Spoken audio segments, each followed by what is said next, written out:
People affect wildlife during the winter in a variety of different ways, but one of the most common one is disturbance. So as people go out and recreate, they are coming into an area where wildlife might be, and those animals are trying to conserve their energy.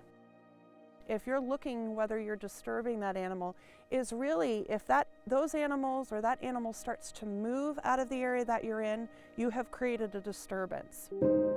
They may watch you for a little bit, but as they get more uncomfortable with your presence, they will flee.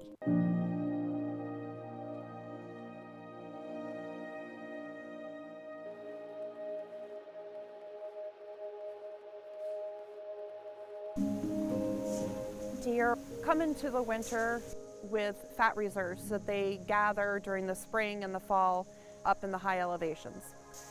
When they migrate down, they have their fat reserves that they're living off of.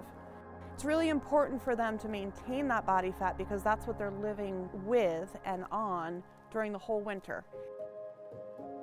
What happens if they start moving around or they get disturbed is that body fat, they use that energy and that fat reserve gets lost faster and faster. So they can't survive to the spring and we end up losing animals that way. On a normal winter, we see about 40% of our fawns not survive. In a really harsh winter, that number just goes up.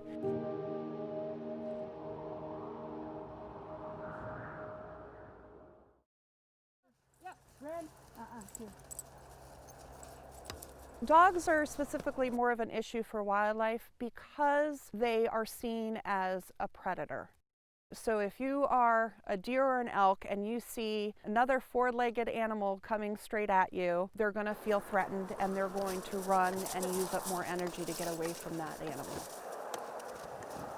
The most important thing for people who are going to be outdoors during the winter months especially is to have your dog on leash.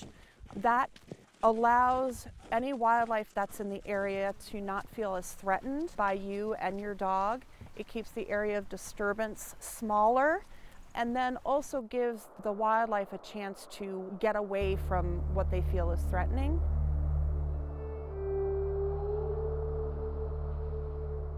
Areas that we close really are to protect wildlife. They're not to punish recreationalists. It's a way for us to be able to preserve and protect mule deer and elk during the most critical times of their lives. We find that closures do work, but they only work if people respect the closure and don't go into the areas that we've asked them not to go into to protect wildlife.